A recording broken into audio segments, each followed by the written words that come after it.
तुलसी माता को जल देते समय बोलने चाहिए। ये 3 शब्द जिनसे सभी मनोकामनाएं पूरी होती हैं। हम आज के प्रवचन में जानेंगे कि तुलसी माता को जल देते वक्त कौन से शब्द बोलने चाहिए। किसी समय की बात है, भगवान विष्णु विश्राम कर रहे थे, तभी देवी लक्ष्मी वहां आई और भगवान विष्णु से तुलसी माता को जल देने के महत्व के बारे में पूछा। भगवान विष्णु ने उन्हें तुलसी माता को जल देने के महत्व को विस्तार से बताया। तब देवी लक्ष्मी ने कहा, हे स्वामी, आपने मुझे तुलसी माता के महत्व के बारे में बताया, लेकिन अब मैं ये जानना चाहती हूँ कि तुलसी माता को जल कैसे देना चाहिए, उनकी सेवा की सबसे श्रेष्ठ विधि क्या है और जल देते समय कौन सा मंत्र बोलना चाहिए। भगवान विष्णु ने उत्तर दिया, प्रिया देवी, जैसा कि मैंने तुम्हें तुलसी माता के महत्व के बारे में बताया, उसी प्रकार तुलसी माता को जल देते समय बोला जाने वाला मंत्र भी बहुत महत्वपूर्ण है। ये मंत्र 3 शब्दों का है, लेकिन इसका प्रभाव अत्यंत शुभ और कल्याणकारी है। जो भी रोज तुलसी माता को जल देते समय इन 3 शब्दों का उच्चारण करेगा, उसके घर में मां लक्ष्मी का वास होगा, उसकी दरिद्रता समाप्त हो जाएगी और उसे अपार धन धान्य की प्राप्ति होगी। मंत्र के महत्व को बताते हुए भगवान विष्णु ने कहा, इस मंत्र का महत्व सुनने से ही मनुष्य के सभी पाप नष्ट हो जाते, उसे हजारों वर्षों तक तुलसी माता को जल देने के पुण्य का फल मिलता है। फिर भगवान विष्णु ने देवी लक्ष्मी को एक कथा सुनाई। उन्होंने कहा, दक्षिण दिशा में यम नगरी नामक एक नगर था, जहाँ रमेश नामक एक ब्राह्मण रहता था। वह अत्यंत पापी और गलत कामों में लिप्त व्यक्ति था।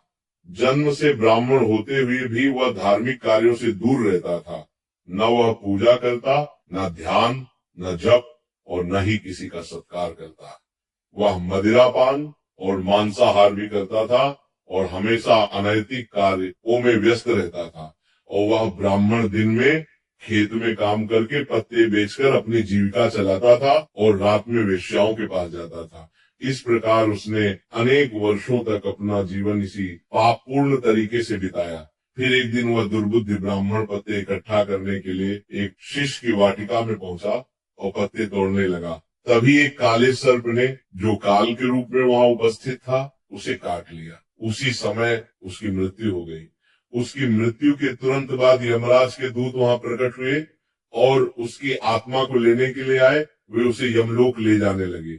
मार्ग में वह ब्राह्मण यमदूतों के सामने रोने और विलाप करने लगा। उसने कहा, हे दूतों, मुझे कहाँ ले जा रहे हो? मुझे छोड़ दो, मेरे प्राण बचा लो। लेकिन यमदूत बोले, अरे पापी ब्राह्मण, तेरे दुष्कर्मों के कारण तुझे ये दंड मिला है।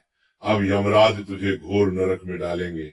यमलोक पहुंचने पर चित्रगुप्त ने उस ब्राह्मण का पूरा लेखा जोखा प्रस्तुत किया। उन्होंने कहा, हे धर्मराज, इस ब्राह्मण ने अपने पूरे जीवन में केवल पाप किए हैं, इसने कभी कोई पुण्य कार्य नहीं किया।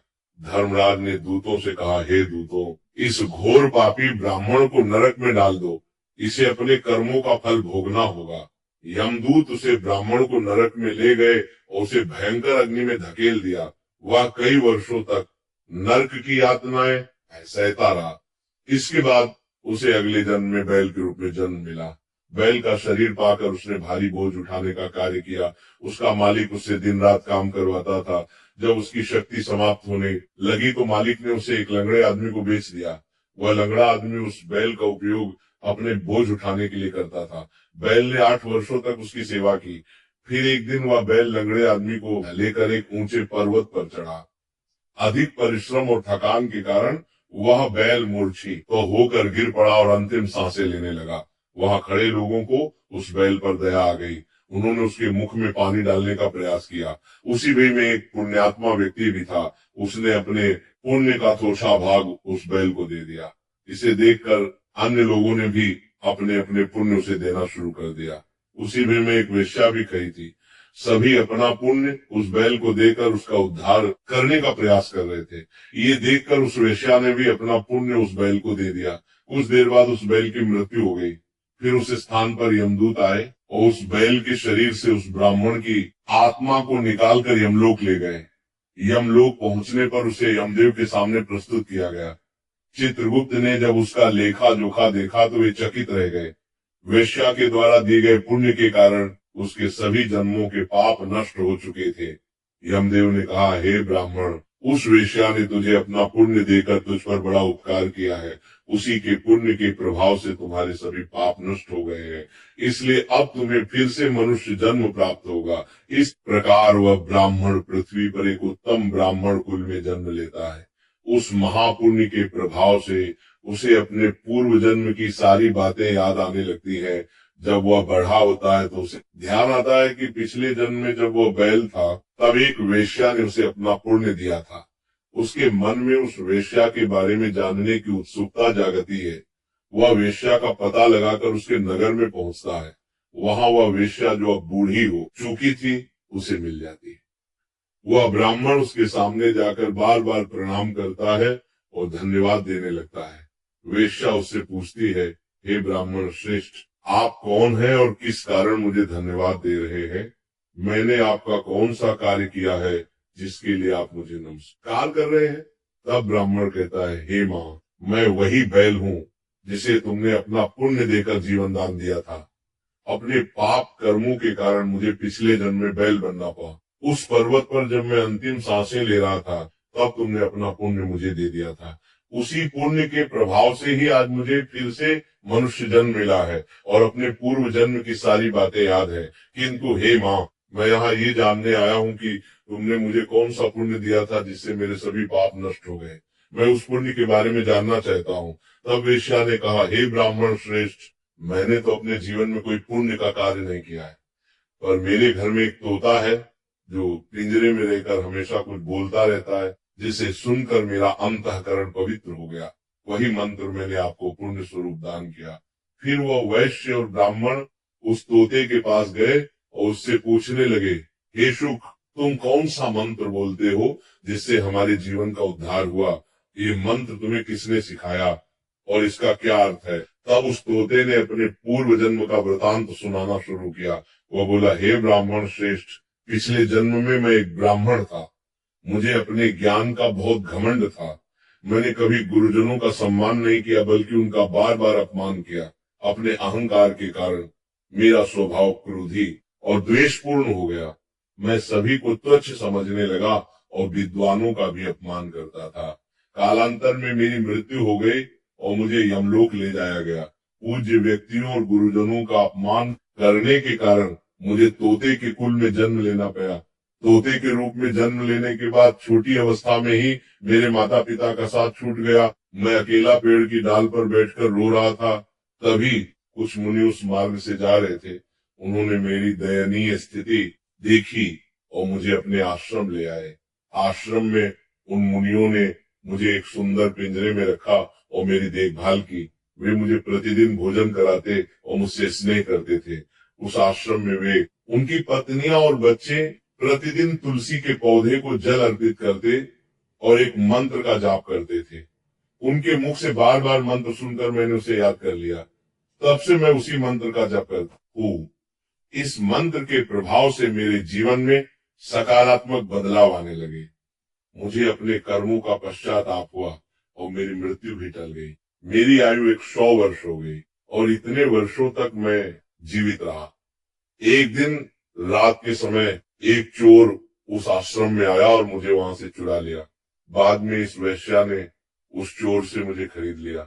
वेश्या के घर आने के बाद भी मैं वही मंत्र बोलता रहा। इस मंत्र को सुनकर इस वेश्या का अंतःकरण पवित्र हो गया। उसने अपना पुराना जीवन छोड़कर भगवान विष्णु की भक्ति करनी शुरू कर दी। हे ब्राह्मण देव, इसी मंत्र के प्रभाव से मेरे और उस वेश्या के सभी पाप नष्ट हो गए। यही मंत्र आपको भी पाप मुक्त कर चुका है। इस प्रकार तोते ने उस ब्राह्मण और वेश्या को पूरा वृतांत सुना दिया। ये सुनकर ब्राह्मण और वेश्या दोनों बहुत प्रसन्न हुए। उन्होंने तय किया कि अब वे प्रतिदिन तुलसी माँ को जल अर्पित करेंगे और उस मंत्र का जप करेंगे। कुछ समय बाद उस ब्राह्मण, वैश्या और तोते ने मंत्र के प्रभाव से दिव्य विमान में बैठकर विष्णु लोक की यात्रा की। भगवान विष्णु ने देवी लक्ष्मी से कहा, हे देवी, देखा आपने, केवल तुलसी माँ के मंत्र के प्रभाव से उस तोते, वेश्या और ब्राह्मण के सभी पाप नष्ट हो गए।